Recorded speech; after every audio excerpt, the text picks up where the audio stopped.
Hello everyone, welcome to this video. Today I be explaining what an interface is in Java and why it's such an important concept in object-oriented programming. So, interface interface is a blueprint in Java that contain method declaration only. It is used to ensure that a class implements specific methods. Now, it has no method body. A class that it must define the methods it's used to achieve abstraction and multiple inheritance.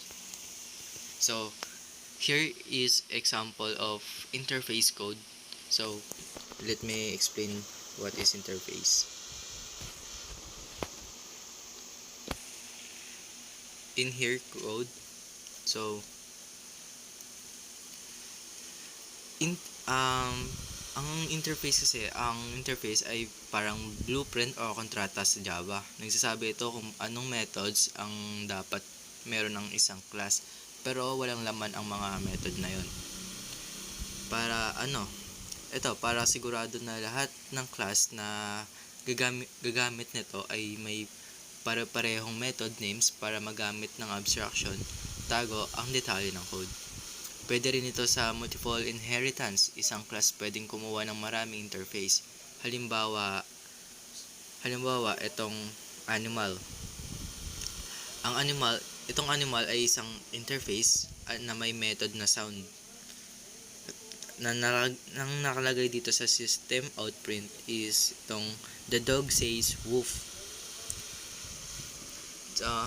And ang dog ay class na nag-implement sa animal. Si dog ang nagbibigay ng laman sa method na sound.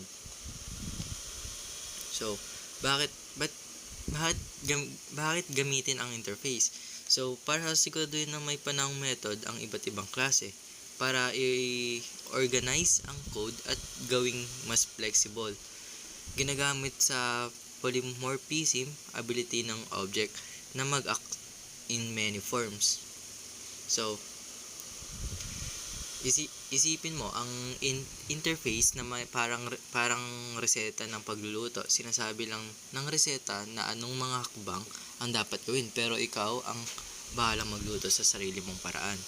Ganon din sa interface. Sinasabi lang kung anong methods ang kailangan meron, pero hindi nito sinasabi kung paano dapat isulat ang methods.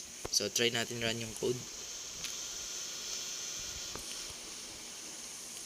Ito.